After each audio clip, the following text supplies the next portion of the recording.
Hello everyone, today I am starting the Inner Peace Challenge, and one of the main motivation for this challenge is the same as the 0 to 5k challenge. It is to avenge an older version of myself. Hear me out. Probably some of you know what I'm talking about when you download an app to meditate or for mindfulness and you forget about it. Maybe even worse, you subscribe to whatever subscription they have going on and you forget about it. Maybe you're a person like me who bought some beautiful notebook, stencils and pens to journal and didn't. Maybe you're the person like me who picked a yoga routine and an app on a YouTube channel, signed up for classes, bought a yoga mat and stopped after a day, a week, maybe 2 days, 2 weeks. The numbers don't even matter. Needless to say that every time I tried and failed, I felt a little worse about myself. So here's what recently clicked with me. In fact, as I was researching to create this challenge, that's when it clicked for me. I don't need to do the best practices either recommended by researchers or influencers. No, what I need is to find the practice that I enjoy doing, that are beneficial for me, but that I can easily fit into my life. Think about this way. If, I'm saying if, I don't know, if yoga is better than Tai Chi, well, if I do zero yoga, the benefits are nothing. Whereas if I do some Tai Chi, I get the benefits of Tai Chi. If I can enjoy and stick with something, I think it's definitely better, even if theoretically it is not the superior practice, assuming there is one. My goal is not to become a guru who maintains 12 daily practices forever, and honestly, who has time for that? Maybe a full-time wellness guru. Now, success for me means identifying the practices that work, that I like, and that I can realistically maintain long term. So here is my methodology. It's 30 days total, broken into 4 weeks. Week 1 gradually introduces all the practices. It may take up to 1 hour. That's one of the latest additions to the booklet. I've also written a few pages about those practices, what they're supposed to do, what sort of variations can you try, because it is definitely not a one fits them all. Now, of course, the idea behind the whole challenge is not to do forever 1 to 2 hours of practices. Hopefully by the end of it, I'll just have a couple of practices that I like, that I can do, or even better, I will learn which practice are going to help me with what I'm feeling right now. This is in the future, I don't know yet, we've just started it. After week 2, that's the midpoint assessment, where it is time to decide what is enjoyable, what is efficient, what fits in my life, and ideally to choose what I call your 4 core activities and keep doing those during week 3. That's probably where you can fine-tune things,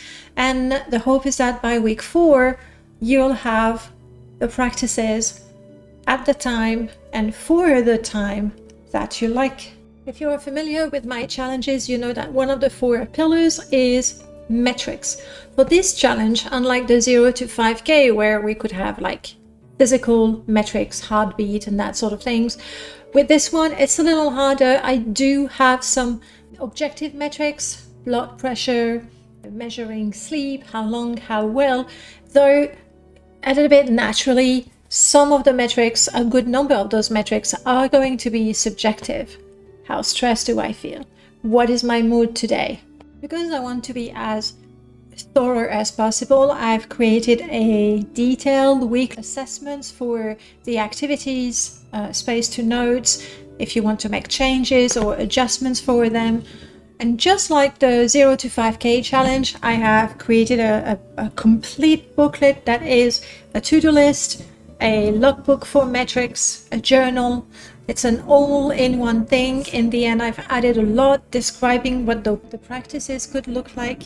Hopefully it's something you'll find useful. So here's an important distinction. I am testing a method, but the results are going to be uniquely mine. And I'm really hoping that the idea is that with that systematic approach of gradually introducing the activities, trying them for a different length of time, and then having questions to guide you in your choice to pick yours, this is something that would apply for most people. Finally, and notably, Aurel is going to do the challenge with me.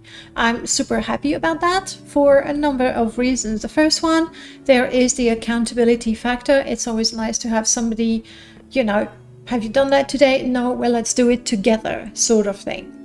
I feel that having an external perspective definitely makes the whole experience a little more robust and interesting. If you're curious about trying something like that for yourself, I'd love to hear all about it. For now, I'm going to share how that first week went. Spoiler alert, I have thoughts, lots of thoughts. I hope you have a cup of tea or a cup of coffee. Starting with meditation. For each of activities, we decided to rate them from 1 to 5, where 1 is best. Meditation, let me check my notes. I gave it a 4 out of 5, and Aurel gave it a 3 out of 5. Why? For me, the real struggle is sort of forcing my mind to just stay there, stay with the numbers or stay with the breathing. It's really, really hard. I know it's practice, and that's also why I have the second week where you practice more and longer, because maybe that's all it takes. I can already tell that I really prefer the more active form of meditation, where you're walking, you're drawing, you're doing Tai Chi. I think those are a better fit for me, or at least for now feel easier and more manageable. Aurel pointed out that it probably takes more practice and longer meditation times. We've done 3, 4, and 5 minutes respectively, and he's probably right. Again, the second week will answer those questions, I think. Then we had Tai Chi. I gave it a 2 out of 5. Aurel liked it a little less, a 3 out of 5. I enjoyed it. For me, it feels like what meditation should feel like, because I'm focusing on the movement, and the breathing is so natural with the movement that it's not like you have to figure out, like when you go to an aerobic class and you go like, what's going on. It's super simple. At least that very first routine that we've tried, extremely simple, really. So I like that. I felt I did reach a calmer yet focused state without having to fight with myself, my body, or my brain. Aurel didn't like the app that I used, because it's always the same thing. It's like a little exercise you pose, a little exercise you pose, and I would agree with that. Like when you think of Tai Chi, you think of a whole form and routine flowing together, and that's not the case. We'll have to do some research about that. Seriously though, there is so much content for yoga. There isn't that much for Tai Chi, and a lot of the stuff there is labeled senior exercise, which is a little frustrating. The third activity that we introduced this week was stretching. I gave it a 4 out of 5, so meh. And Aurel didn't do it. In his defense, the 2 days where the practice was introduced were very, very busy for him. He'll do better next week, probably. Me, I mentioned that in my 0 to 5K video, where I was already supposed to stretch after running. I didn't do it. Having to do it for 2 reasons helped me do the stretching, but I think I don't feel the need or the benefits in my body just yet. So I don't have all that much motivation. However, stretching after running, and I can tick the box for the 2 challenges at the same time. I like that. I also picked a simple stretching to do before going to bed, and you can do it on the bed. So it's 4 minutes. It's not too hard to make that happen. The fourth activity was walking. I gave it a 2 out of 5, really liked it. Aurel gave it a 1, he loves it. For me, I think walking is fantastic because it can serve different purposes. You're always walking, so you do have that gentle exercise, but I can listen to a podcast if I feel like educating myself. I can just have some music and let my mind wander. If I just want to let my mind wander, I can do meditative walking, which I tried and it was quite nice. And of course, if you go with someone, then you just have a nice time with somebody, chatting and enjoying each other's company. The fifth practice was sit in nature, and that was a winner for both of us. Very peaceful, very relaxing. The downside is you need to get there. It takes time. You probably need to have suitable weather. On day one, actually, we paired a whole bunch of things with a little picnic. And so we walked, we sat in that little wooded area, we had our breakfast, we journaled. It was very lovely. Obviously, this is not something you can do every day, or we can do every day, but definitely something we want to do once again, as soon as we can. I mentioned a picnic. Let's move on to mindful eating. From my research, I could tell that mindful eating was not going to be a winner for me. The idea of, it's always the same, isn't it? The idea of doing nothing feels not just foreign, but even wrong. And do nothing but focus on your chewing. And anytime I try to meditate, it's always the same thing. In my mind, I was like, okay, well, since you're here and you have nothing to do, might as well be useful and plan what you're going to do next. How are you going to be efficient as soon as you've done this activity and, as soon as you're done wasting your time? So with mindful eating, because according to the experts, you should take some time to ask yourself how hungry you are. Are you really hungry? Are you not just stressed or bored? You should take the time to look at your food. You should take the time to chew and feel everything, the taste, the textures, the smells. I knew we would not be able to do that from the start. So to make it incremental, the first couple of days, we ate without any form of distractions, which is typically screens. We didn't eat watching television. We didn't eat scrolling our phones. However, it was not mindful eating. We ate and we talked to each other, which I think is good. We tried it later on and we didn't like it.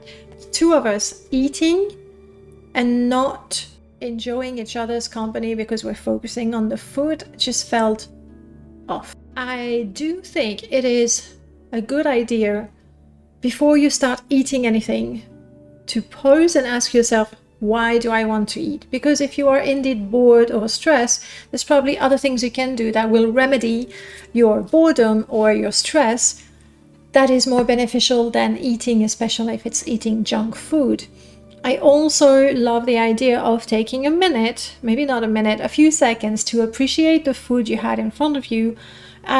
You see, and I'm guilty of that, people eating a sandwich or whatever it is they're eating without so much as a glance for it, and that's kind of sad, maybe even a little disrespectful. So while we really didn't like mindful eating, the whole package, some element of it I feel are really good and beneficial. Number 7 was journaling. Sometimes, at least speaking from experience, sometimes there were days where I just had things to say. Though, just like with meditation, with journaling, the sort of pitfall that I fall into very often if I don't have a prompt is I'm gonna go, this is what I've done today. This is what I still have to do today. This is what I'm gonna do as soon as I'm done journaling. So it becomes a to-do and an assessment of how successful or unsuccessful I've been with my to-do. I don't know if that's really, I like planning and organizing. That is soothing in a way to me, but I'm not sure that is the goal for journaling. So we've been using the prompts that I put at the end of the booklet. For me, what I like about journaling, okay, I love the stationery. I've always loved, exercise books, notebooks, pens, pencils, fountain pens, love them. So that gives me a good reason to use those things. But also I like that it's very versatile. You can do free writing if you have things to say. I also like the 5-minute diary type thing because sometimes you just don't have much time and, you take a minute for yourself, which is as important as what you do during that minute. I like the prompts. Sometimes, quite often actually, they lead into some interesting insight. Not too different from journaling, we did gratitude practice, again using the prompts that I had prepared before. I like gratitudes. Especially with prompts. Without prompts, I feel you might just go in circle pretty quickly.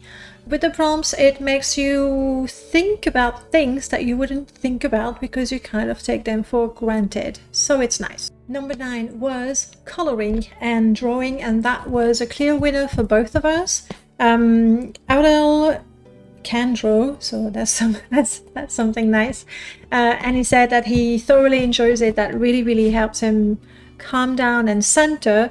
Knowing that, though, it's not something that he does very often because he doesn't think about it always, or doesn't take the time for it. So I guess it's good we're doing the inner peace challenge.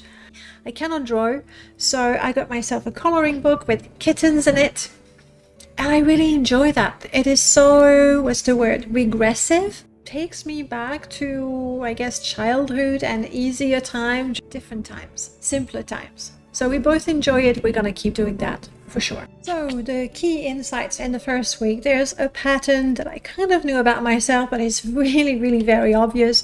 I prefer activities that serve a double duty. There's something about I do one thing, but in fact I've done two things. Like somehow the one thing is not enough in and of itself for me to motivate myself, but if it's two things, I love it. It feels more efficient. And I know that maybe trying to be efficient about trying to achieve inner peace and reducing stress is the best idea, but that's just the way it is for me. So going forward with week 2, we are going to find a better Tai Chi resource. That's on the to-do. We're going back to the mindful social eating where we eat together. We're not being distracted by a third party anything. We will take the time to question how hungry we are and to appreciate the food, but not the full exercise of mindful eating. And since we both love the little picnic outing, we'll try to reproduce that. I want to say once a week, but I don't know that it's truly realistic, but we'll try. Week 2 is going to be interesting because we're doubling the time commitments if and when possible, obviously.